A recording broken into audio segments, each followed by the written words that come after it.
ఇష్టపడితే కోస్తాం, అదే ప్రేమిస్తే నీళ్లు పోస్తాం. ఈ ఒక్క డైలాగ్ చాలు ఆయన సత్తా ఏంటో చూపడానికి. ఎస్, బాలకృష్ణ గారి 100వ సినిమా, చిరంజీవి గారి 150 cinema dialogue writer Sai Madhav గారు. Yes, let's start with him.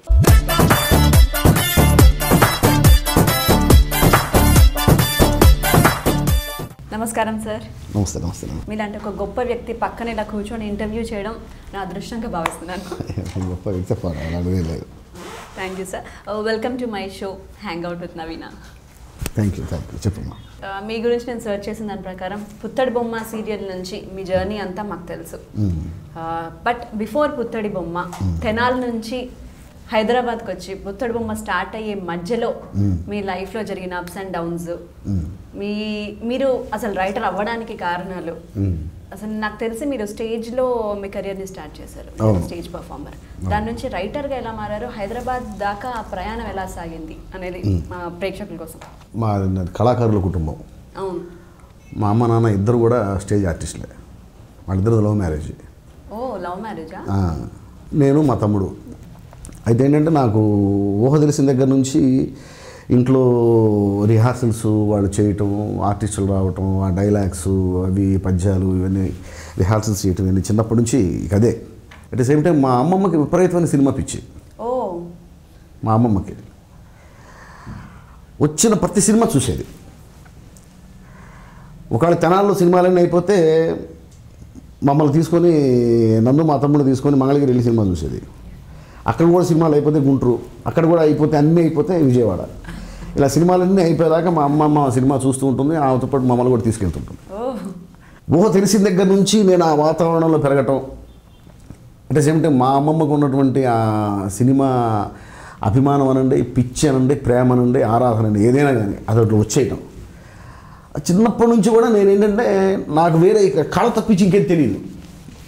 ఒకవేళ ఇది కాకుండా ఉన్నట్టయితే ఎందుకు పనికొచ్చేవాడు కాదు. ఇంక నాకేం వేరే పనేమి రాదు. సో నాకు చదువుకుంటున్నా 10th క్లాస్ దాకా మంచి స్టూడెంట్నే. ఆ 10th క్లాస్ తర్వాత సింగిల్ డిజిట్ స్టూడెంట్ని. మ్యాథ్స్లో 15 మార్కులు, కెమిస్ట్రీలో 1, ఫిజిక్స్లో 0 వచ్చింది. అంత దారుణమైన దయనీయమైన విద్యార్థిని నేను. ఆ తర్వాత మళ్ళీ ఏదో కష్టపడి మొత్తానికి ఏదో అయిందనిపించాను, డిగ్రీ అయిందనిపించాను. సో నాకు ఎక్కువగా నా చదువు సినిమా, నా బ్రతుకు సినిమా. చిన్నప్పటి నుంచి నాకు నాటకం సినిమా తప్పించి వేరే ఏమి తెలియదు. నాటకం నుంచే సినిమా పుట్టింది కదా, అలా నాటకం నుంచి సినిమాలకు వచ్చాను. మిమ్మల్ని చూస్తే మీరు ఏ మాస్టర్స్, ఏ డిస్టింక్షన్ స్టూడెంట్ లాగా ఉంటుంది. మీరు మీ రచనలు, తెలుగు సాహిత్యం, వీటిల్లో ఏదో మాస్టర్స్ చేసేసి గోల్డ్ మెడలిస్ట్ లాగా అనిపిస్తారు. నాకు భాష మీద అంత పట్టుండడానికి కారణం నాటకం, సినిమా, పుస్తకాలు, అంతే. చిన్నప్పటి నుంచి కూడా మా ఇంట్లో నేను చెప్పాను కదా, నాటకానికి సంబంధించిన రిహార్సల్స్ జరుగుతుండడం వల్ల ఆటోమేటిక్గా మంచి భాషే ఉండేది. నిద్ర లేచిన దగ్గర నుంచి నిద్రపోయేదాకా మంచి భాషే ఉంటుంది మా ఇంట్లో. ఆఖరికి మా ఇంట్లో గొడవ పడుతూ తిట్టుకుంటున్నా కూడా మంచి భాషతో తిట్టుకుంటూ ఉండేవాళ్ళు. సో అలాగా నాకేంటో చిన్నప్పటి నుంచి భాష అంటే ఇష్టం అలా పెరిగిపోయిందమ్మా. చిన్నప్పటి నుంచి నా 6 ఏళ్ల వయసులో ఫస్ట్ నేను స్టేజ్ ఎక్కాను. అది మా అమ్మ నాటకం ఆడుతుంటే నేను చూడటానికి వెళ్ళాను. యాక్చువల్గా తెనాల్లో అంటే ఒక పూర్తి నాటకం ఉండి సీన్స్ ఉండే, మళ్ళీ వేరే వేరే నాటకానికి సంబంధించిన సీన్స్ పెడుతుండేవాళ్ళు. అలాగా సత్యహరిశ్చంద్ర నాటకంలో దానికి ముందు కొన్ని సీన్స్, గయోపాఖ్యానంలో వారి సీన్ అని, రామాంజన యుద్ధంలో వారి సీన్ అని ఇలా పెడుతుంటారు. అలాగా బాలనాగం అనేటువంటి నాటకంలో సంగు సీను అని పెట్టారు. మా అమ్మ సంగు వేసేది. బాలనాగమ్మ నాటకంలో సంగు మా అమ్మ. అందులో మాయల్ ఫకీర్, వల్లూరు వెంకటరావు చౌదరి గారు అని చెప్పేసి చాలా ఫేమస్. మనకి సినిమాలో ఈశ్వరంగారావు గారు ఎలాగో పౌరాణిక నాటక రంగంలో ఆయన అలాగా వల్లూరు వెంకటరావు చౌదరి గారు అంటే ఆయన మాయల్ ఫకీర్. నేను నాటకం చూడటానికి వెళ్ళాను, చిన్నపిల్లలు 6 ఏళ్ళప్పుడు. నాకు వెళ్ళినప్పుడు స్టేజీ మీద జరుగుతూ ఉంది. స్టేజీ మీద మా అమ్మ సంగు, వల్లూరు వెంకటరావు చౌదరి గారు ఆ సీన్ జరుగుతుంది. నేను గ్రీన్ రూమ్లో కూర్చొన్నాను. గ్రీన్ రూమ్లో వీళ్ళందరూ మేకప్లు చేసుకుంటుంటే నెక్స్ట్ నాటకానికి సంబంధించి ఆ మేకప్స్ చూస్తూ కూర్చున్నాను అనమాట. కూర్చున్నప్పుడు డివి సుబ్బారావు గారు, ఆయన హరిశ్చంద్రుడు, ధూళిపాళ గారు విశ్వామిత్రుడు, గూడూరు సావిత్రి గారు చంద్రమతి, అంటే వాళ్ళంతా హేమీలు అక్కడ. సో ధూళిపాళ గారి గురించి తెలిసే ఉంటుంది. ఆయన చాలా ఫేమస్ సినీ ఆర్టిస్ట్ కూడా. ఆయన సినిమాలో కూడా మహానటుడు ఆయన. శకుని, గయుడు ఇవన్నీ. ఆయన విశ్వామిత్రుడు. ఆ రోజు సడన్గా లోహితాసుడు క్యారెక్టర్ చేసే కుర్రాడు రాలా, ఒంట్లో బాగోక అతను రాలేదు. అయితే కాంట్రాక్టర్ నాటకం పెట్టిన ఆయన వచ్చి లోహితాసుడు ఏముందండి, లేకపోయినా పర్లేదు మీరు ఆడేసేయండి అన్న. అనగానే ధూళిపాల గారు లేచి అతని మీద అరిచారు. అంటే లోహితాసుడు లేకుండా హరిశ్చంద్ర నాటకం వింటరా, ఏం మాట్లాడుతున్నావు నువ్వు? సరే డి సుబ్బారావు 4 పద్యాలు పాడిస్తే సరిపోతుంది కదా, ఇక నేనెందుకు, డి సుబ్బారావు చేత పద్యాలు పాడిచ్చేసేయి, పాడేస్తారు, చప్పట్లు కొట్టేస్తారు, మనసుమని వేస్తారు, ఇటు వెళ్ళిపోతాం, ఇంకెందుకు నాటకం ఎందుకు అని తిట్టేశాడు. అమ్మ ఇప్పుడు ఆయన ఒప్పుకునేటట్టు లేడు, ఎట్లాగరా బాబు అనుకుంటున్న టైంలో జె రామనాథ నాయుడు గారు అని చెప్పేసి మా నాన్నగారికి మంచి ఫ్రెండ్, ఆయన చాలా మంచి ఆర్టిస్ట్, ఆయన చాలా గొప్ప ఆర్టిస్ట్ స్టేజ్. ఆయన ఆ రోజు హరిశ్చంద్రలో వీరబాహుడు క్యారెక్టర్ చేస్తున్నాడు. ఆయన నన్ను చూసి వీడు రామారావు గారి డైలాగులు, నాగేశ్వరరావు గారి డైలాగులు బాగా చెప్తాడండి, వీడికి మేకప్ చేసేసి వీడిని ఎక్కిచ్చేసేయండి స్టేజ్ మీద లోహితాసుడు అన్నాడు. ఎలా చేస్తావన్నారు, నేను చేస్తా అన్నా. మేకప్ చేసేసారు, కూర్చోబెట్టి, నాకేం తెలియదు. మా అమ్మ స్టేజ్ దిగేసరికి నేను ఆల్రెడీ మేకప్లో ఉన్నా. ఏంట్రా నువ్వు కానీ లోహితాసుడు చేస్తున్నాను. మా అమ్మకి అర్థం కాదా, అసలు నాటకం ఆగిపోయేటట్టుందమ్మా, ఏదో మొత్తానికి అడ్డం పెట్టేస్తాం కానీ అమ్మా. సరే అసలు వీడు ఏదో చెప్పాలి కదా, వీడికి అసలు ఎట్లాగా, అసలు వీడి రిహార్సల్స్ లేవు, అసలు వీడికి అసలు డైలాగ్ ఇవ్వలేదు, ఏం చేయాలో తెలియదు, వీడిని బిత్తర చూపులు చూస్తుంటాడు, ఎలా చేస్తారని చెప్పేసి అప్పుడు గూడూరు సావిత్రి గారితో మా అమ్మగారు చెప్పారు. ఏమనంటే పర్టికులర్గా ఫలానా డైలాగు లోహితాసుడు చెప్పకపోతే నెక్స్ట్ సీన్ కదలదు అనేటువంటి మరీ లింక్ డైలాగ్ ఏదైనా ఉంటే అలాంటిది వీడిని కొంచెం వెనక్కి పిలిచి చెవిలో చెప్పేసేయమ్మా, చెప్పేస్తాడు వీడు అని. సరే ఆ మాత్రం ధైర్యం ఉంటే చాలని చెప్పేసి నన్ను స్టేజ్ ఎక్కించేశారు. ఇది నా ఫస్ట్ ఎక్స్పీరియన్స్. స్టేజ్ ఎక్కేటప్పుడు మా అమ్మ నన్ను పిలిచి ధూళిపాళ గారి కాళ్ళకి నమస్కారం చేసి, ఆయన పాదాలకు నమస్కారం చేసి, ధూళిపాళ గారి ఆశీస్సులు తీసుకొని నేను స్టేజ్ ఎక్కాను. అది నా ఫస్ట్ ఎక్స్పీరియన్స్. నాకు ఎప్పుడు నేను గుర్తు తెచ్చుకుంటూ ఉంటాను, కావాలని గుర్తు తెచ్చుకుంటూ ఉండే ఇన్సిడెంట్ ఇది. హరిశ్చంద్రుడు విశ్వామిత్రుడికి రాజ్యాన్ని దానం చేసేసే సీన్ ఉంటుంది. అదేంటంటే లోహితాసుడి చేతులు విశ్వామిత్రుడి చేతిలో పెట్టి మధ్యలో హరిశ్చంద్రుడిని పద్యం పాడతాడు.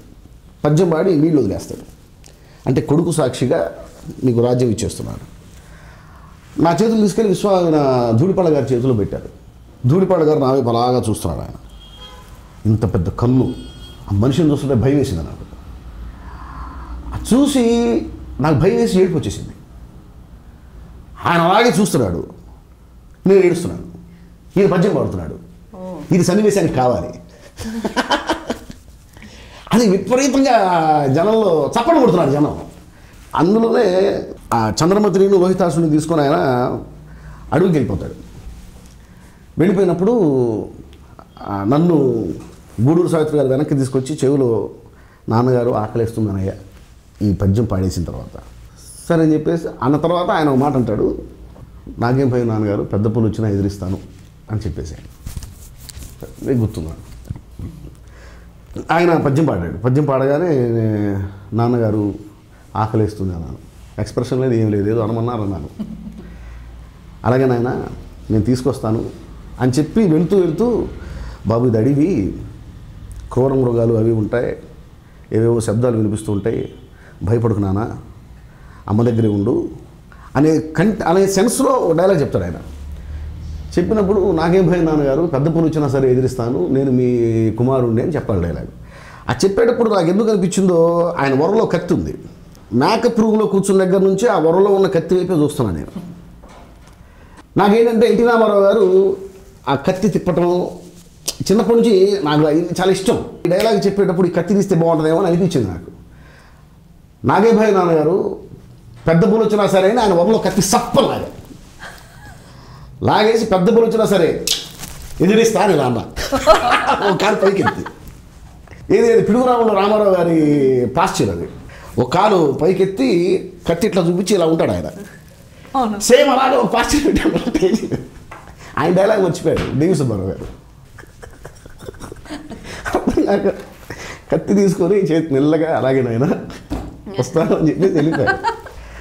ఆ తర్వాత నేను స్టేజ్ వెనక్కి వెళ్ళగానే నన్ను పట్టుకున్నారే, కత్తి తీయాలని ఎవరు చెప్పారు నీకు? జనం ఏమో గోల, చప్పట్లు కొట్టేస్తున్నారు. ఎవరు తీయమన్నారా నేను కత్తి? గూడూరు సావిత్రి గారు తీయమన్నారా? నాకేంటి తప్పేమో, నేను తప్పు చేశానేమో, నేను కొట్టేస్తారేమో ఇప్పుడు వీళ్ళందరూ కలిసి అని. కాదండి, అది నాకు ఎందుకు అలా తీయాలనిపించిందండి అని చెప్పేసి నేను బెక్కమొహం వేసేసి నాకు ఏడుపు వస్తుంది వైపు నుంచి. లేదురా, లోహితాసుడికి చప్పట్లు కొట్టడం అనేది నా కెరీర్లో ఫస్ట్ టైం చూస్తున్నాను. నేను హరిశ్చంద్రుడికి చప్పట్లు పడతాయి, చంద్రమతికి చప్పట్లు పడతాయి, విశ్వామిత్రుడికి చప్పట్లు పడతాయి, నక్షత్రుడికి చప్పట్లు పడతాయి, కానీ సత్యహరిశ్చంద్ర నాటకంలో లోహితాసుడికి కూడా క్లాప్స్ పడతాయి అనేది ఫస్ట్ టైం చూశాను. తర్వాత కూడా చూస్తాను లేదా నాకు తెలియదు అని చెప్పేసి ఆయన నన్ను హక్ చేసుకున్నాడు డివి సుబ్బారావు గారు. Super super. అది నా లైఫ్లో ఫస్ట్ ఎక్స్పీరియన్స్. ఆ తర్వాత నా 6th క్లాస్లో దుర్యోధన ఏకపాత్ర అభినయం చేశాను. 6th క్లాస్లో అప్పుడు నేను స్కౌట్ స్టూడెంట్ని. అప్పుడు మా తాలూకా జూనియర్ కాలేజీలో స్టేట్ వైడ్ స్కౌట్ క్యాంప్, ఎక్కడెక్కడి నుంచో వచ్చారు. అక్కడ ఒక్కొక్క రోజు ఒక్కొక్క కాంపిటీషన్స్ స్కౌట్లో. సరే, మనది తెనాలంటేనే కళలకు కాణాచిరా, స్పోర్ట్స్లో మన వైపు నుంచి పార్టిసిపేషన్ ఉంది, ఇంకో దాంట్లో ఉంది, బట్ కల్చరల్ వింగ్లో మన వైపు నుంచి పార్టిసిపేషన్ లేదు. తెనాల నుంచి కల్చరల్ వింగ్లో పార్టిసిపేషన్ లేకపోతే అసలు పరువు నష్టం. అది ఎవరన్నా ఉన్నారా మనలో, ఎవరన్నా ఏదన్నా క్యారెక్టర్ చేస్తారా అంటే నేను లేచి నేను చేస్తాను సార్ అన్న. ఏం చేస్తాను? నేను దుర్యోధన ఏకపాత్ర నేను చేస్తాను, దుర్యోధనుడు చేస్తాను. దుర్యోధనుడు మౌన యాక్షన్ అంటే ఏమనుకుంటున్నావురా, నువ్వు చేస్తావా? 6th క్లాస్, నేను చేస్తాను సార్. సరే రాసేసాడు. సమాసాలు చెప్తావా అన్నాడు. నాకు అర్థం కాదు సమాసాలు చెప్పడం ఏంటని. నాకు అప్పుడు సమోసాలు మాత్రమే తెలుసు. ఇదేంటి సమాసాలు చెప్పంటారు, నేను దుర్యోధన మౌనం యాక్షన్ చేస్తానంటే వీళ్ళు సమాసాలు చెప్పంటాడంటే, ఓహో ఈయనకి సమోసాలు ఇప్పిస్తే తప్పించి నాకు ఈ క్యారెక్టర్ చేసే అవకాశం ఈడేమైనా అని అడుగుదామని అనుకున్నా. మాస్టర్ గారు సమోసాలు తింటారా అని అడుగుదామని నా ఉద్దేశం. మళ్ళీ ధైర్యం కావటం లేదు. ఇంటికి వెళ్ళి మా అమ్మని అడిగా, దుర్యోధన ఏకపాత్ర ఎవరు చేస్తానమ్మా అన్నానమ్మా. మాస్టర్ గారేమో సమోసాలు చెప్పాలి, నువ్వు చెప్తావా అన్నారు ఆయన. నాకు అర్థం కాలేదు. సమాసాలు అంటే తినే సమోసాలు కాదురా, సంస్కృత సమాసాలు, పదబంధాలు, అవన్నీ వాక్యాలు, అవి చెప్పాలని చెప్పి అన్నాడు ఆయన. మరి నువ్వు ఏ ధైర్యంతో దుర్యోధన ఏకపాత్ర అభినయం చేస్తానన్నావు? నాకు రామారావు గారి సినిమాలు చూడటం, ఆయన దానవీర సూరకర్ణలో దుర్యోధనుడు నాకు బాగా నచ్చింది, శ్రీకృష్ణ పాండవీయంలో ఆయన పర్ఫార్మెన్స్ నాకు బాగా నచ్చింది. అలాగే చేసే అవకాశం వచ్చింది, చేసేద్దాం అనుకున్నాను తప్ప అది ఏంట్రా బాబు అనేది నాకు తెలియదు. అప్పటికప్పుడు మా అమ్మ నాకు నేర్పించింది దుర్యోధన ఏకపాత్ర అభినయం. మా అమ్మ చేసి చూపిస్తూ ఉండేది, నేను కూర్చొని చూస్తూ ఉండేవాడిని. మా అమ్మ చేసిన తర్వాత చూసి దాన్ని నేను చేసేవాడిని. కానీ ఎలా చేసినా ఆటోమేటిక్గా నాకు రామారావు గారి కట్స్ వస్తుండేవి. ధమ్ అని చెప్పేసి ఆయనలాగా డైలాగ్, ఆయనలాగా చెయ్యి, అలా నాకు తెలియకుండా వచ్చేసేది. అంత ఆయన బాడీలోకి వెళ్ళిపోయాడు. ఆయన బ్లడ్లోకి, బాడీలోకి, గుండెలోకి, మైండ్లోకి, టోటల్గా అణువులోకి వెళ్ళిపోయాడు. ఆయన చిన్నప్పటి నుంచి వెళ్ళిపోయి అలా కూర్చుండిపోయాడు లోపల. ఏమి రచన చమత్కృతి అని చెప్పి టోటల్ మళ్ళీ ఆయనలాగా వచ్చేస్తుంది. అలా చెప్పగరా, నీలాగా నువ్వు చెప్పరా అంటే, నాలాగా నేను చెప్తున్నానంటే కాదు. అది ఆ పర్ఫామ్ చేసేటప్పుడు నాకు సరిపోయే కాస్ట్యూమ్ దొరకలేదు. ఆ కిరీటం కూడా చాలా లూజ్ అయిపోయి దాన్ని తాడుతో కట్టారు, దాన్ని అణించి పెట్టి దాన్ని తాడుతో కట్టారు, అన్నీ రకరకాలు చేశారు. చేస్తున్నాను, మంచి రెస్పాన్స్ వస్తుంది ఆడియన్స్లో నుంచి. గబిక్కిన కిరీటం కింద పడిపోయింది. కిరీటం కూడా పెద్ద పెద్ద నవ్వేస్తున్నారు. ఇప్పుడు నేను నాకు ఎందుకు వచ్చింది ఏంటో దైవికంగా ఒక ఆలోచన వచ్చింది. టక్కన పడిపోయిన కిరీటం తీసుకొని పులిహార కలిపినట్టు కలిపేశాడు. అట్లా పెట్టి చూస్తూ, ఏవి సప్తసాగర వేలావలవిత వసుంధరావలింబునకెల్లా ఏకఛత్రాధిపత్యము వహించి అప్రతీప ప్రతాపమున చండశాసనమున ఇట్టి రాజిన్య చూడమని శిరోధార్యమైన కిరీటము నేల రానుటయా అపశకునమని ఇసిరేశాను. ఇసిరేయంగానే ఓ ప్రయత్నం రెస్పాన్స్. పక్కనే స్టేజ్ దిగ్గానే మా మాస్టర్ గారు నన్ను ఎత్తుకొని, కృష్ణ మాస్టర్ గారు అన్న బొలిమంత కృష్ణ మాస్టర్ గారు, ఆయన అదే నీకు ఆ క్షణంలో అలా చేయాలని ఎలా ఎందుకు అనిపించిందిరా? కింద పడిపోయింది మరి మాస్టర్ గారు, ఏం చేయాలో అర్థం కాలేదు. ఆ షో తీసుకొని అలా చెప్పి దాన్ని విసిరేశాను. జస్ట్ స్పాంటేనియస్గా అలా చేయాలనిపించింది. నువ్వు మంచి ఆర్టిస్ట్ అవుతావురా, గబిక్కి నువ్వు డైలాగ్ కలిపేసావు చూసావా, మంచి రైటర్ కూడా అవుతావు నువ్వు అన్నాను. మాస్టర్ గారు, కృష్ణ మాస్టర్ గారు. ఇంత ఎక్స్పీరియన్స్ ఉంది, ఇంత బాగా చేస్తున్నారు మీరు, ఆ టైంలోనే అంత బాగా చేశారు, అంత పవర్ఫుల్ ఐస్ ఉన్నాయి మీలో, అంత ఎక్స్ప్రెషన్ ఉంది, స్టేజ్ నుంచే వచ్చారు. సో అందరూ జనరల్గా మామూలుగా నేను మీ స్టేజ్లో ఉన్నా ఓకే నేను పెద్ద అయ్యాక మంచి హీరో అయిపోతాను, ఎన్టీఆర్లో అయిపోతాను అనుకుంటాను. మీరు అలాగే అనుకొని ఉంటారు. సో మరి మీరు ఆర్టిస్ట్ కాకుండా రైటర్ ఎందుకు అవ్వాల్సి వచ్చింది? అది ఫ్లో అలా తీసుకొచ్చి ఇక్కడ వేసేసింది అంతే. అప్పుడు ఏంటంటే కేవలం నటించాలనే ఉద్దేశంతోనే నాటక రంగంలోకి వెళ్ళాను నేను. అయితే మా అమ్మ నాన్న ఇద్దరు పౌరాణిక ఆర్టిస్టులు. నాకు పౌరాణికాలంటే పట్ల ఎందుకో. నేను ఫస్ట్ చేసింది లోహితాసుడే కావచ్చు, ఆ తర్వాత నేను దుర్యోధన ఏకపాత్రాభినయం చేయొచ్చు 6th క్లాస్లో. రాను నాకు సోషల్ నాటకాల మీద బాగా ఇంట్రెస్ట్ కలిగింది. సమస్య చెప్పాలి, ఈ పద్యాలు పాడటం, నిలబడి మైక్ దగ్గర కూర్చొని ఓ అని పద్యాలు పాడుతూ ఉంటారు. నాకు ఏం ఎక్కే కాదు. ఇది గంటల లాజిక్ లేకుండా పాడతారేంటి అని వచ్చి సోషల్ ప్లేస్ వేసేవాడిని. అప్పుడు నేను ప్రజానాట్యం ఇందా చెప్పాను చూడండి, కృష్ణ మాస్టర్ గారు అని చెప్పి ఆయన ఫస్ట్ నా చేత ఒక సోషల్ ప్లే గడియారం అని చెప్పి ఒక నాటికి ఇప్పించాడు ఆయన, కృష్ణ మాస్టర్ గారు. బొల్లిమంత కృష్ణ మాస్టర్ గారు అంటే మీకు బొల్లిమంత శివరామకృష్ణ గారు అబ్బాయి ఆయన, చూసారా? బొల్లిమంత శివరామకృష్ణ గారు ఒక మహారచయిత ఆయన. దాదాపుగా 30 సినిమాలకి ఆయన రైటరు. చాలామందికి తెలియదు. ఆయన రాసినవన్నీ super duper hits. NT Ramarao గారితో తిరుపతమ్మ కథ, అఖిలనాగేశ్వరరావు గారితో మంచి రోజులు వచ్చాయి, మనుషులు మారాలి, కాలం మారింది, నిమజ్జనం, శారద, కళ్యాణ మండపం, ప్రజానాయకుడు, వీటన్నిటికీ ఆయన రైటరు. Great writer. వీళ్ళ అబ్బాయి ఆయన కృష్ణ మాస్టర్ గారు. నాకు చిన్నప్పటి నుంచి ఈయనతో బాగా సహచర్యం ఉండేది. ఒక రంగా ఆయన నా గురుగురు. నేను రైటర్ అవ్వడానికి ఈయనతో సహచర్యం బాగా ఉపయోగపడింది. మా గురుగారు నూతనపాటి సత్యనారాయణ గారు అని చెప్పి ఈయన శిష్యుడు. సినిమా రచన ఎలా చేయాలనేది ఆయన దగ్గర నేర్చుకున్నాను నేను. ఈ ప్రజానాట్య మండలిలో నేను నాటకాలు ఆడుతున్న టైంలో నాకు నాటకం రాయటం అలవాటైంది ఫస్ట్. అంటే మా టీంలో ఎలా ఉండేదంటే మేము ఒక 10 మంది ఉంటే ఈ సీజన్లో ఒకళ్ళు నాటిక రాశారు, ఆ రాసిన వాళ్ళే డైరెక్ట్ చేస్తారు, మిగిలిన వాళ్ళందరూ అందరూ యాక్ట్ చేస్తారు. నెక్స్ట్ సీజన్కి వచ్చేసరికి ఇంకోళ్ళు నాటిక రాస్తారు, వాళ్ళే డైరెక్ట్ చేస్తారు, మిగిలిన వాళ్ళందరూ అందులో యాక్ట్ చేస్తారు. సో ఇలా నేను చేస్తున్నప్పుడు నాకు అనిపించింది నేను కూడా ఒక నాటిక రాస్తే నేను కూడా డైరెక్ట్ చేయొచ్చు కదా. సో వీళ్ళందరూ కూడా నా నాటికలో యాక్ట్ చేస్తారు కదా, రాద్దాం అని చెప్పేసి ఒక నాటిక రాయటం ప్రాక్టీస్ చేసింది. అది తీసుకెళ్ళి మా టీం అందరూ కూర్చోబెట్టి నేను నాటిక రాశాను వినండి అని చెప్పి వినిపించాను. వాళ్ళందరూ కూడా చాలా అప్రిషియేట్ చేసి అద్భుతంగా రాసేవారు నాయన, ఎట్లా రాసావు, చాలా బాగుంది, మనందరం ఆడదాం ఇది అని చెప్పేసి అందరూ ఆ నాటిక ఆడారు. అది పెద్ద సక్సెస్ అయింది. ఆ నాటిక పేరు బ్రోచేవారు ఎవరు రా, సొసైటీని కాపాడేవాడు ఎవడు రా అనేటువంటి సెన్స్. అది బాగా సక్సెస్ అయింది ఆ నాటిక. అక్కడి నుంచి నాకు రాయటం అలవాటు చేసుకున్నాను. రాయటంలో కిక్, యాక్ట్ చేస్తున్నప్పుడు అదొక రకమైన కిక్కు, రాస్తున్నప్పుడు ఇదొక రకమైన కిక్కు. ఎందుకంటే యాక్ట్ చేసేటప్పుడు ఒక క్యారెక్టర్ మాత్రం యాక్ట్ చేస్తాం, రాసేటప్పుడు అందులో ఎన్ని క్యారెక్టర్స్ ఉన్నాయో అన్ని క్యారెక్టర్స్ యాక్ట్ చేస్తాం. వీళ్ళందరూ నేను రాసింది చెప్తున్నారు అనేటువంటి సాటిస్ఫాక్షన్. నాకు డైలాగ్ నేర్పించిన గురువు పకడా శ్యామసుందర్ గారు నేను రాసిన డైలాగ్ చెప్తున్నాడు. నాకు మార్గదర్శకంగా ఉన్నటువంటి దేవిశెట్టి కృష్ణారావు గారు నేను రాసిన డైలాగ్ చెప్తున్నాడు. అంటే నేను రాసేటప్పుడే ముందు ఒక డిజైన్ చేసుకుంటాను, ఈ క్యారెక్టర్ ఇలా ఉంటుంది అని. సో నేను డిజైన్ చేసిన క్యారెక్టర్స్ లాగా వీళ్ళందరూ ఉంటున్నారు.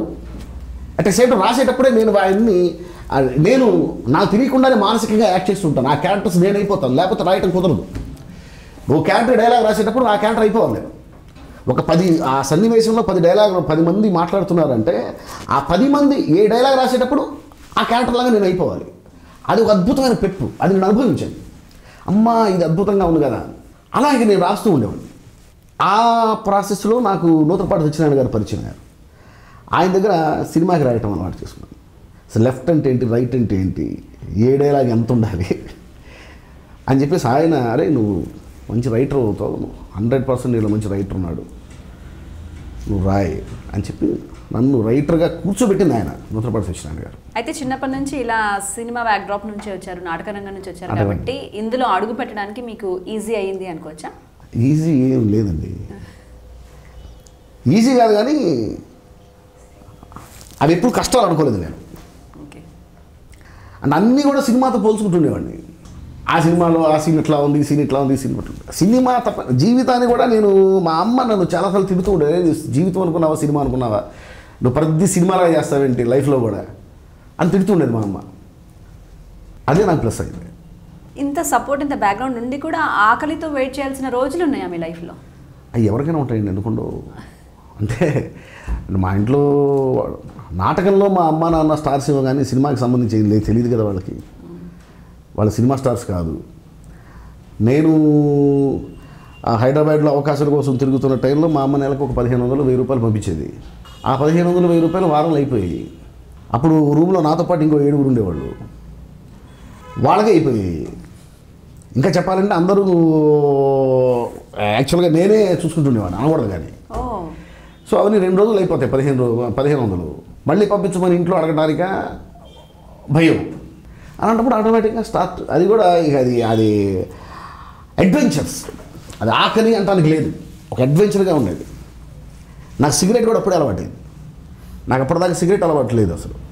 మరి మీకు మొదటి అవకాశం ఎప్పుడు ఎలా వచ్చింది సార్? నాకు ఫస్ట్ విచిత్రమైన విషయం ఏంటంటే నేను హైదరాబాద్ వచ్చి ఏం చేశానో కూడా తెలియదు నాకు. అవకాశాల కోసం అని వచ్చాను, కానీ ఎవరి దగ్గరికి వెళ్ళి అవకాశం అడగలేదు నేను. రైటర్ అవుదామని వచ్చాను. రైటర్ అవుదామని. ఫస్ట్ తాళికట్టు శుభవేళ అని ఓ సినిమా, మా గురువు గారు నూతనపాటి సత్యనారాయణ గారు రైటర్ దానికి. తాళికట్టు శుభవేళ నాకు తెలుసు సినిమా.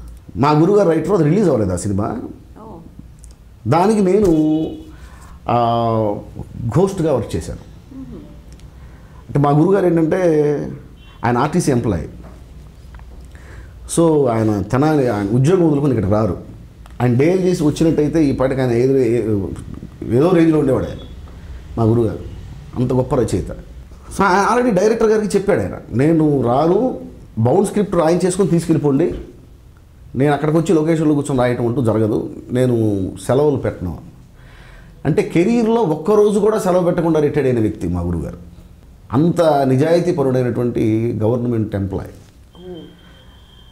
ఓకే అని ఒప్పుకున్నాడు ఆయన, డైరెక్టర్ గారు సాయికృష్ణ గారు అని చెప్పేసి ఆయన ఒప్పుకున్నారు. ఆ తర్వాత అనుకోకుండా స్టార్ట్ చేయాల్సి వచ్చింది సినిమా. ఆయన వచ్చి మీరు రావాల్సిందేనండి, ఒక 15 రోజులు హైదరాబాద్లో ఉండాల్సిందే అన్నారు. నేను రాను అన్నాను. లేకపోతే ఎట్లాగా, ఇప్పుడు నా సినిమా పోతుంది, ప్రొడ్యూసరు దొరికాడు, అర్జెంటుగా స్టార్ట్ చేయాలి నేను. మరి ఏం చేస్తాను, నువ్వు పని చేస్తాను, నేను సాయం తీసుకెళ్తాను అన్నాడు ఆయన. తీసుకెళ్ళండి అయితే, హ్యాపీ, వీడు వస్తే అంతకని కావాల్సింది ఉందా, వెళ్ళి జాగ్రత్త రాయరా అన్నాడు ఆయన. నేను వచ్చి రాశాను. ఆ సినిమా అంతా మ్యాక్సిమం నేనే రాశాను. మా గురుగారు అప్పుడప్పుడు వచ్చి చూసి బాగా రాస్తున్నావరా అని అప్రిషియేట్ చేసి వెళ్తూ ఉండేవాడు ఆయన. మధ్య మధ్యలో ఏదన్నా ఒక సీన్ నాకు రాయటం చేత కాకపోతే అది కాదురా ఇది, అది కాదురా ఇది అని చెప్పేసి ఆయన రాస్తూ ఉండేవాడు. ఆ సినిమాలో నేను 3 పాటలు రాశాను. పాటలు? ఆయన సాయికృష్ణ గారు ఉండి ఫస్ట్ మీ గురుగారు ఏం రాయట్లేదు కదా, నీ పేరు వేసేస్తాను అన్నాడు. మా గురుగారు పంపించాడు నమ్మకంతో. ఆయన తరపున నేను వచ్చాను ఇక్కడికి, ఆయన పేరే ఉండాలి, దయచేసి నా పేరు వేయద్దు, మరి ఏదో ఒక రకంగా నీ పేరు స్క్రీన్ మీద ఉండాలయ్యా అనుకుంటే ఆయన ఎట్లా కనిపెట్టాడో ఏంటో, నేను పాట కూడా రాయగలనని ఆయన గెస్ట్ చేశాడు. సరే ఏదో ఒక పాట రాయి వేస్తాను. నేను పాట రాయటం అంటే ఏదో ఊరికే కమర్షియల్గా రాయలేను, నేనేదో వానాకాలం పాటలు ఊరికే ఏదో కాలేజీలో రాసి అమ్మాయిలు కామెంట్ చేయడానికి ఉపయోగపడతాయేమో తప్ప అంతకంటే నేను రాయలేను అంటే నాకు కావాల్సింది అదే రాయాలి. సరే అని చెప్పి రాశాను. రాస్తే అది నచ్చింది అందరికీ. అలాగా ఫస్ట్ నా టైటిల్ కార్డు నేను చూసుకుంది దాని మీద చూసుకున్నాను, పాటలు సాయి మాధవ్ అని. బట్ ఆ సినిమా రిలీజ్ అవ్వలేదు. ఆ తర్వాత రిలీజ్ కాని సినిమాలకి 4-5 సినిమాలకు పనిచేశాను. రిలీజ్ కాని సినిమాలకి ఆ టైంలో ఇక ఏంట్రా బాబు అని, ఇక అప్పటికి పెళ్ళి అయిపోయింది, పెళ్ళి చేశారు ఇంట్లో. సో మా మిస్సెస్ని మా అమ్మ దగ్గర వదిలేసి నేను ఇక్కడికి వచ్చాను. పిల్లలు కూడా పుట్టారు, పెద్దమ్మాయి పుట్టేసింది. ఏం అర్థం కావట్లేదు, నాకు ఎలా వెళ్ళాలో తెలియదు, ఎవరిని అడగాలో తెలియదు. నాకు ముందు నుంచి అంతే కదా, వర్క్ వస్తే చేస్తూ ఉండేవాడిని అంతే. ఇప్పుడు ఆ ఫస్ట్ తాళికట్టు శుభవేళ సినిమా చేసేటప్పుడు సాయికృష్ణ గారు నన్ను తీసుకొచ్చారు. అలాగే సాయికృష్ణ గారు తర్వాత చేసిన సినిమాలు నేను చేశాను, అవి రిలీజ్ అవ్వలేదు రకరకాల కారణాల వల్ల.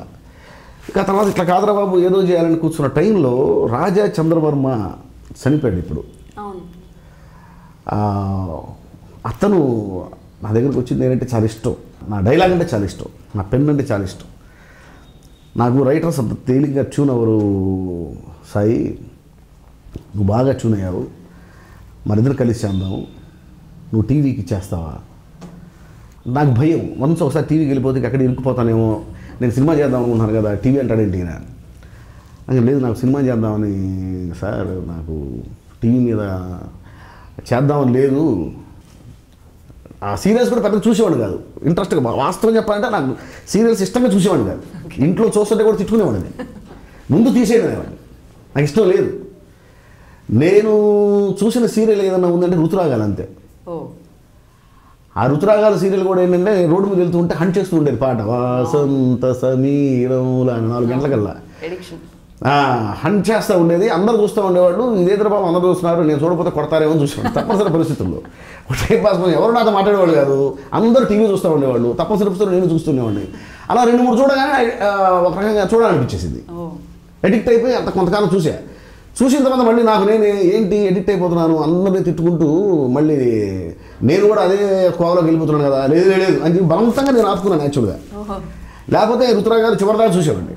ఏమైనా చెప్పేవాడిని, వద్దు సార్ నాకు అంటే, లేదు సాయి నాకు అర్థమవుతుంది నీ పరిస్థితి, మనం ఈటీవీకి టెలిఫిల్మ్స్ చేస్తున్నాం, సినిమాకి చేసినట్టే ఉంటుంది పని, సీరియల్ లాగా సాగదీయాల్సిన అవసరం లేదు, చక్కగా సినిమాకి రాశాను అనుకుని రాయి. కాబట్టి ఇప్పుడు నీకు గదిలో కూర్చొని పనిచేసేటప్పుడు నువ్వు సినిమాకి చేస్తున్నావా సీరియల్కి చేస్తున్నావా నీకు తెలియదు కదా. సో ఆ వర్క్ విధానం వేరే ఉంటుంది, సీరియల్ వర్క్ విధానం వేరే ఉంటుంది, సీరియల్ వర్క్ విధానం వేరే ఉంటుంది, సినిమా వర్క్ విధానం వేరే ఉంటుంది. నువ్వు సినిమాకి చేయి, సీరియల్కి చేయకు. ఆ స్క్రిప్ట్ తీసుకెళ్ళి నేను చేసుకుంటా, ఏదో నీకెందుకు. అమౌంట్ మీకు తక్కువ వస్తుంది కానీ టెన్షన్గా వస్తుంది, 100% ఇంత అంటే ఇంత వచ్చేస్తుంది. సరేనండి, వర్క్ నాకు సినిమా చేసినట్టు ఉంటే చాలు, నాకు వర్క్ సాటిస్ఫాక్షన్ ఉంటే చాలు. అప్పుడు ఫస్ట్ నేను చేసింది టెలిఫిల్మ్ అభినందన. ఫస్ట్ నేను చేసింది నా వర్క్ జనంలోకి వెళ్ళింది అదే. అప్పటిదాకా నేను చేసినవి ఏమీ రిలీజ్ అవ్వలేదు. ఫస్ట్ జనంలోకి వెళ్ళింది టీవీనే. దానికి మంచి పేరు వచ్చింది.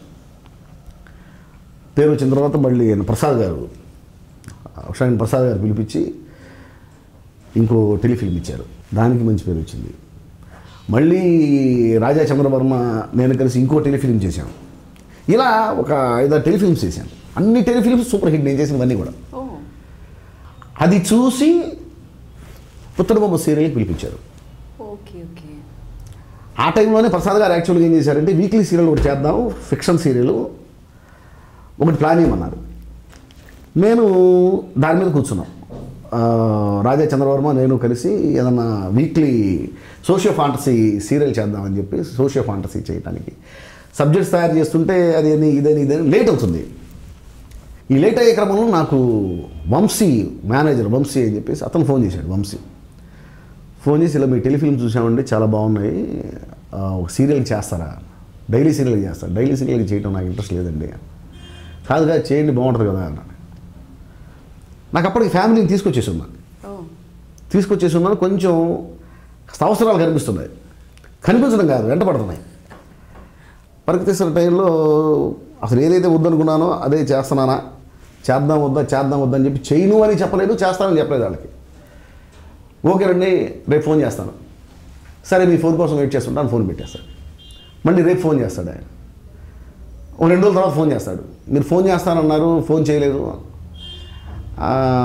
నేను చేస్తానండి, మీకు కొంచెం బిజీగా ఉన్నాను, ఎల్లుండి చేస్తాను. ఓకే చెప్పేసి మళ్ళీ 2 రోజులు వెయిట్ చేసి మళ్ళీ ఫోన్ చేస్తాడు. తప్పు నాదే, నేను చెప్పాలి కదా, నేను చేయనో చేస్తానో చెప్పాలి కదా. నేనేంటంటే ఒక డెసిషన్ తీసుకోలేకపోతున్నాను. చేయను అంటే వెళ్ళిపోతానేమో, ఒక పక్కనేమో చేయక తప్పనిసరి పరిస్థితి, ఇంకోవైపు నుంచి సాయి మాధవ్ చేయొద్దు ఇంకోవైపు నుంచి లాగుతుంది. నేనేం చేయాలి అని వాళ్ళకి నేను అలా అట్టిపెట్టాను. సరే ఒక 10-15 రోజుల తర్వాత మరి అది అహంకారం అనుకుంటారు, ఏమీ లేకుండానే లాభం లేదు, వెళ్ళి కలవాలి. కానీ సరేనండి నేను వస్తాను, అయితే వచ్చి మాట్లాడతాను మీతో. నాతో కాదండి, ఇట్లా మళ్ళీ రాధాకృష్ణ అని చెప్పేసి డైరెక్టరు ఇట్లా గణపతి కాంప్లెక్స్ దగ్గర మీరు వెళ్ళి కలవండి, ఆయన పాపం వెయిట్ చేస్తున్నాడు. ఆయన కూడా నాకు అప్పటికే ఒక 5-6 సార్లు ఫోన్ చేసి ఉన్నాడు. ఫోన్ చేసి ఐ థింక్ అప్పటికి ఆయన విసిగిపోయి వీడు చేయడు, వీడు సరిగా ఏం చెప్పట్లేదని చెప్పి సైలెంట్ అయిపోయి ఉంటాడు. సరే నేనేమనుకున్నానంటే, అసలు ముందు ఇక్కడ కూర్చొని మనం చేయాలా వద్దా అని ఆలోచించుకోవడం ఎందుకు, దూరంగా కూర్చొని ఆలోచించుకోవడం కంటే ఫస్ట్ దగ్గరికి వెళ్తాం బెటర్ కదా. ముందు దగ్గరికి వెళ్ళి కూర్చొని చూద్దాం, వర్క్ బాగుంది మనం చేయొచ్చు అనుకుంటే చేద్దాం, లేకపోతే వదిలేద్దాం అని వెళ్ళినప్పుడు ఆయన ఫస్ట్ వేసిన క్వశ్చను, మీకు స్క్రీన్ ప్లే మీద మంచి పట్టుందా, డైలాగ్ మీద మంచి పట్టుందా అన్నాడు. నన్ను అడిగితే రెండు పట్టున్నాయని చెప్తానండి, అందులో మీకు ఏది ట్యూన్ అవుద్దో నాకు తెలియదు కదా. కొంతమందికి నా స్క్రీన్ ప్లే ట్యూన్ అవ్వచ్చు, కొంతమందికి నా డైలాగ్ ట్యూన్ అవ్వచ్చు. నన్ను అడిగితే నేను రెండు బాగా చేస్తానని చెప్తాను. రెండు చేయించుకోండి, మీకు ఏది ట్యూన్ అయితే అది కంటిన్యూ చేయించండి, లేదంటే రెండు వదిలేసేయండి. సరే అని చెప్పి అప్పుడు నన్ను పుత్తడి బొమ్మకి తీసుకెళ్ళారు. అలాగా నేను పుత్తడి బొమ్మకి అప్పటికే కొంత పుత్తడి బొమ్మ తీసి అది అప్పటికే కొంత పక్కన పెట్టేశారు. అది ఒక 15 ఎపిసోడ్లు. ఇప్పుడు వేరే డైరెక్టర్ కూడా ఈయన కాదు, వేరే డైరెక్టర్, వేరే స్క్రిప్ట్, అంత వేరే. అలాగా నా ఫస్ట్ డైలీ సీరియల్ పుత్తడి బొమ్మతో స్టార్ట్ అయింది. అప్పుడు దానికి ప్రొడ్యూసరు సాయిబాబు గారు, రాజీవ్ రెడ్డి గారు, క్రిష్ గారి ఫాదర్, ఫస్ట్ ఫ్రేమ్ ఎంటర్టైన్మెంట్. అలాగా ఫస్ట్ ఫ్రేమ్ ఎంటర్టైన్మెంట్ అనేది నా ఫస్ట్ ఫ్రేమ్, నా ఫస్ట్ డైలీ సీరియల్. పుత్తడి బొమ్మ అనే సీరియల్ నాకు పరిచయం చేసింది. నన్ను జనానికి పరిచయం చేయడం అనేది పక్కన పెడితే ఫస్ట్ నేనేంటో నాకు తెలియదు అప్పటిదాకా. నువ్వు ఇది అని నన్ను పరిచయం చేసింది పుత్తడి బొమ్మ సీరియల్. నిజమైన అద్దం ముందు, అసలైన అద్దం ముందు నన్ను నిలబెట్టింది పుత్తడి బొమ్మ సీరియల్. పుత్తడి బొమ్మ సీరియల్ నా అద్దం. అది చూసుకున్నప్పుడు నేను తెలిసాను, నేను అప్పటిదా నాకు తెలియదు. అక్కడ నుంచి సీరియల్లో ఇక వరుస పెట్టి చేస్తున్నాను. నాకు ఒక కిక్ వచ్చేసింది. I'm enjoying. ఇంత బాగుంటుందా అయితే నేను రెగ్యులర్గా చేసేవాడు కాదు. నాకు ఫస్ట్ చేస్తున్నప్పుడు పట్టు దొరకలా. ఏమరా బాబు ఈ సాగదీటువంటి అయిపోద్ది కదా సీను, అయిపోయింది ఇంకా సాగదీయమంటారేంటి, ఎందుకు రాయాలి, ఏమి రాస్తాం, మాట్లాడేసుకున్నారు కదా ఏంటి అన్నట్టుండేది. సినిమాకి సీరియల్కి ఉన్న డిఫరెన్స్ ఏంటో తెలిసింది. నాటకానికి సీరియల్కి ఉన్న డిఫరెన్స్, సీరియల్లో చాలా చేయొచ్చు, నాటకంలో చేయలేంది, సినిమాలో చేయలేంది చేసే అవకాశం సీరియల్లో ఉంది. అది ఎవరు చేయట్లేదని అది అర్థమైంది. అది నేను ఎందుకు చేయకూడదు, ఫస్ట్ నేను రూట్ అది. నేను చేసిన సీరియల్ ఏదైనా సరే చూడండి, అది కనిపిస్తుంది క్లియర్గా. నేను గర్వంగా చెప్పగలను. నేను రాసిన సీరియల్స్లో కొన్ని వేల ఎపిసోడ్స్ రాశాను, ఒక్క సీన్లో కూడా మైండ్ వాయిస్ అనేది ఉండదు. మైండ్ వాయిస్ లేకుండా రాశారా? ఒక్క సీన్ కూడా నేను గర్వంగా చెప్పుకోగలను. ఇన్ని వేల ఎపిసోడ్లో ఒక్క సీన్ కూడా మైండ్ వాయిస్ ఉండదు, అస్సలు మైండ్ వాయిస్ ఉండదు. అట్లాగా సీరియల్కి ఏం చేయొచ్చు, నాకు ఏదైతే నచ్చట్లేదు దాన్ని పక్కన పెట్టేశాను, ఏది నచ్చిందో అది ఎక్కువ చేశాను. అలాగా సక్సెస్ఫుల్ సీరియల్ రైటర్ని అయ్యాను. ఆ ప్రాసెస్లోనే కృష్ణ గారు నన్ను పిలిచి సినిమా ఇచ్చారు, కృష్ణ వందే జగద్గురు. అక్కడి నుంచి సినిమా రచయితనే. సినిమాలు రాస్తూనే ఉన్నాను, సీరియల్ కూడా చేస్తూనే ఉన్నాను. సినిమాలు చేసుకుంటూ కూడా సీరియల్ చేయడం అనేది అది ఎక్స్క్లూజివ్గా only and only Sai Madhav గారు. అది ఎలా సార్ పాసిబుల్? నాకు ఇష్టం, సినిమా అంటే ఇష్టం, సీరియల్ అంటే గౌరవం. సీరియల్ లేకపోతే నేను లేను. ఈరోజు నన్ను నిలబెట్టింది, నాకు సినిమా ఇచ్చింది, నన్ను సినిమా రచయితని చేసింది సీరియల్. సీరియల్ లేకపోతే తిరుగుతూ ఉండేవాడిని ఇంకా రోడ్ల మీద.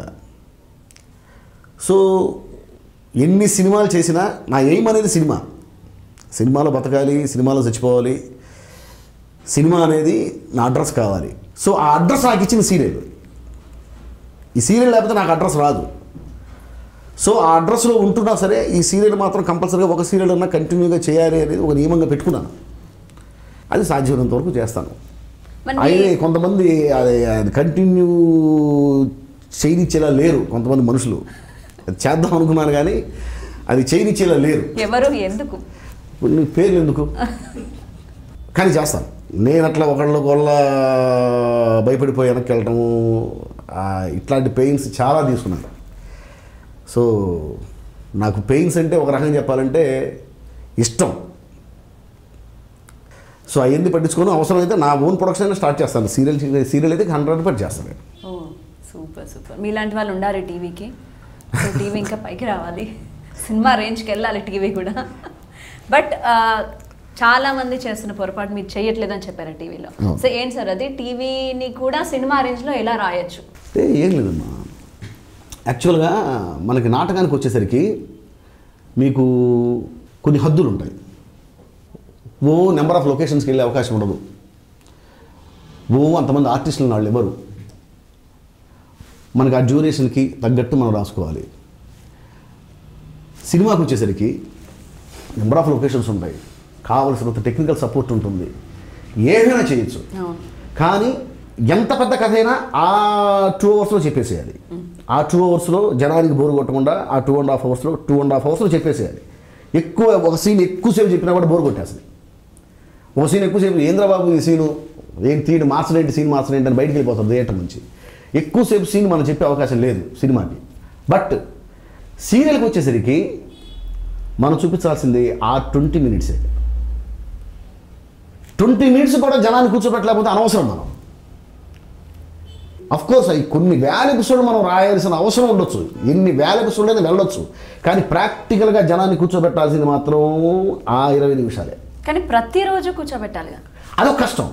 ఫస్ట్ మనకు ప్లస్ పాయింట్ ఏంటి, అవన్నీ కష్టాలు, అవన్నీ తర్వాత ఉందాం. ఆ 20 నిమిషాలు మనం కూర్చోబెట్టడం చేత కాకపోతే మనం అనవసరం. సో ఆ 20 నిమిషాలు కూడా కూర్చోబెట్టాలి. దానికి ఏంటి, ఒక సీన్ ఉందంటే ఆ సీన్లో ఎన్ని రకాల ఎమోషన్స్ ఉంటే, ఒక భీష్ముడి దగ్గరికి ఒక అంబ వచ్చింది అంటే ఆ సీన్లో అద్భుతమైన డెప్త్ ఉంది. ఎవరినో పెళ్లి చేసుకోవాల్సినటువంటి ఒక ఆడపిల్లని ఆ స్వయంవరం చెడగొట్టి తమ్ముళ్ళకిచ్చి పెళ్లి చేయడానికి భీష్ముడు ఆ అమ్మాయిని తీసుకొచ్చేసాడు. ఆ అమ్మాయి ఆల్రెడీ ఒకరిని ప్రేమించింది, వాడిని పెళ్లి చేసుకోవాల్సింది, తమ్ముళ్ళ కోసం తీసుకొచ్చేసాడు భీష్ముడు అని ఒక పెద్ద మనిషి. తీసుకొచ్చేసిన తర్వాత అందులో 3 అమ్మాయిని తీసుకొచ్చాడు. ఈ తమ్ముళ్ళకి ఏ అమ్మాయి నచ్చుతుందో తెలియదు కాబట్టి ఉన్న తమ్ముళ్ళే ఇద్దరే, ఇద్దరు సెలెక్ట్ చేసుకున్నారు. ఒక అమ్మాయి మిగిలిపోయింది. ఆ అమ్మాయిని సరే వెళ్ళిపో, నీ ఇష్టం వచ్చినట్టు పెళ్లి చేసుకో. ఎవడు చేసుకుంటాడు ఇప్పుడు నన్ను, మళ్ళీ నీ ఇష్టం వచ్చినట్టు తీసుకొచ్చేసావు, నీ ఇష్టం వచ్చినట్టు వెళ్ళిపోమంటున్నావు, అంతా నీ ఇష్టమేనా, నేను మనిషిని కాదా, నాకు మనసు లేదా, నాకంటూ ఒక ఐడెంటిఫికేషన్ లేదా, తీసుకొచ్చావు కాబట్టి నువ్వే చేసుకో. లేదు నేను చేసుకోకూడదు, నేను మా నాన్నగారి మీద ప్రమాణం చేశాను, నేను బ్రహ్మచారిగా ఉంటాను. బ్రహ్మచారిగా ఉంటాను ప్రమాణం చేసిన వాడివి స్వయంవరం చెడగొట్టి జన్మ తెచ్చేవాడు నన్ను చేసుకోవాలి కదా అని క్వశ్చన్ చేస్తాను ఆ అమ్మాయి. లేదు నేను సత్యసంధుడిని, నేను అబద్ధం ఆడను. అబద్ధం కంటే అన్యాయం రా ఇది. ఒక అమ్మాయిని లిటరల్గా నువ్వు పేట్ల నుంచి తీసుకొచ్చేసావు. ఒక బ్రతుకును నిలబెట్టడం కోసం ఆడే అబద్ధం కూడా అది నిజం కంటే గొప్పది. ఒక బ్రతుకును నిలబెట్టడం కోసం ఆడే అబద్ధం నిజం కంటే గొప్పది. అలాంటి నిజం కంటే గొప్పదైన అబద్ధాన్ని ఆడు. నువ్వు మాట తప్పినా పర్వాలేదు, ఒక జీవితాన్ని నిలబెట్టు. జీవితం కంటే మాట గొప్పది కాదు కదా అంటుంది ఆ అమ్మాయి. ఇంత డెప్త్ ఉంది ఆ సీన్లో. సీరియల్లో మాత్రమే ఆ డెప్త్ మొత్తం మనం బయటకు లాగలం. ఒక సినిమాలో ఆ డెప్త్ అంతా మనం బయటికి రాగలేం. ఒక నాటకంలో కూడా ఆ డెప్త్ అంతా మనం చెప్పలేం. అదే ఒక సీరియల్ అయితే ఈ ఒక్క సీన్ నేను అవసరం అనుకుంటే 10 ఎపిసోడ్ రాయగలను. ఆ సీన్లో అంత డెప్త్ ఉంది, మైండ్ వాయిస్ లేకుండా. ఎక్కడ మైండ్ వాయిస్ ఉంది. కాకపోతే ఏంటంటే కొన్ని చిన్న ఇన్సిడెంట్స్ క్రియేట్ చేసుకోవాలి. సీక్వెన్స్ సీన్ వేరు, సీక్వెన్స్ వేరు. మన వాళ్ళు ఏం చేస్తారంటే సీన్ చూపించేస్తారు, అందులో సీక్వెన్స్లే ఉండవు. ఇద్దరు కూర్చొని మాడుకుంటూ ఉంటారు. క్లోజులు పెడతారు, బయలు పెడతారు, క్లోజులు పెడతారు, బయలు పెడతారు, క్లోజులు పెడతారు, బయలు పెడతారు. కట్ చేస్తే ఈ అమ్మాయి మైండ్ వాయిస్ మాట్లాడుకుంటుంది. నువ్వు చెబుతుంది అబద్ధం నాకు తెలిసే అని మైండ్లో అనుకుంటుంది.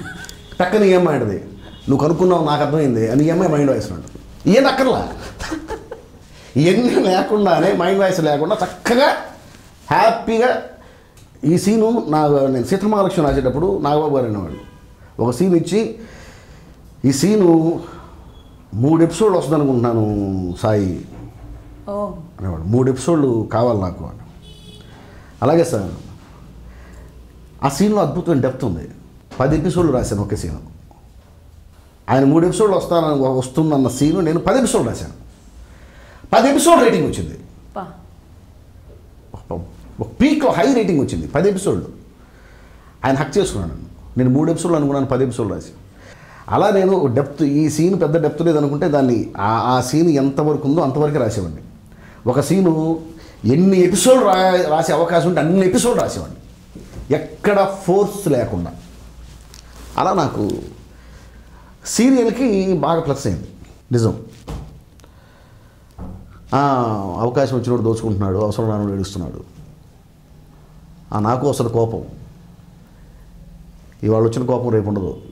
ఏంటి ఒకే రకమైన క్యారెక్టర్లు ఇద్దరు చేస్తూ, అంటే ఒక మండే గుండెలు, ఒక ముందడుగు, అలాంటి ఏమన్నా మల్టీ స్టార్స్ ఉంటే కొంచెం వాళ్ళని జాగ్రత్త పడతారేమో. కానీ అంటే ఎవరి ఇమేజ్ వాళ్ళు కాపాడుకోవడానికి ఇలాంటప్పుడు కూడా వాళ్ళు గట్టిగా కథకు అన్యాయం చేసేలాగైతే ఏ హీరో ఆలోచించడని నేను అనుకుంటున్నాను. నేను వీటితో పాటు పవన్ కళ్యాణ్ గారు లాంటి ఒక పవర్ స్టార్తో పనిచేస్తున్నప్పుడు ఆయన ఇమేజ్ కూడా దృష్టి పెట్టుకోవాల్సిన అవసరం ఉంటుంది. ఆటోమేటిక్గా ఎంజాయ్ చేస్తూ ఉంటాం. ఆయన సినిమా చూస్తున్నప్పుడు ఎలా అయితే ఎంజాయ్ చేసామో ఆ ఎంజాయ్మెంట్ పనిచేస్తున్నప్పుడు ఉంటే చాలు.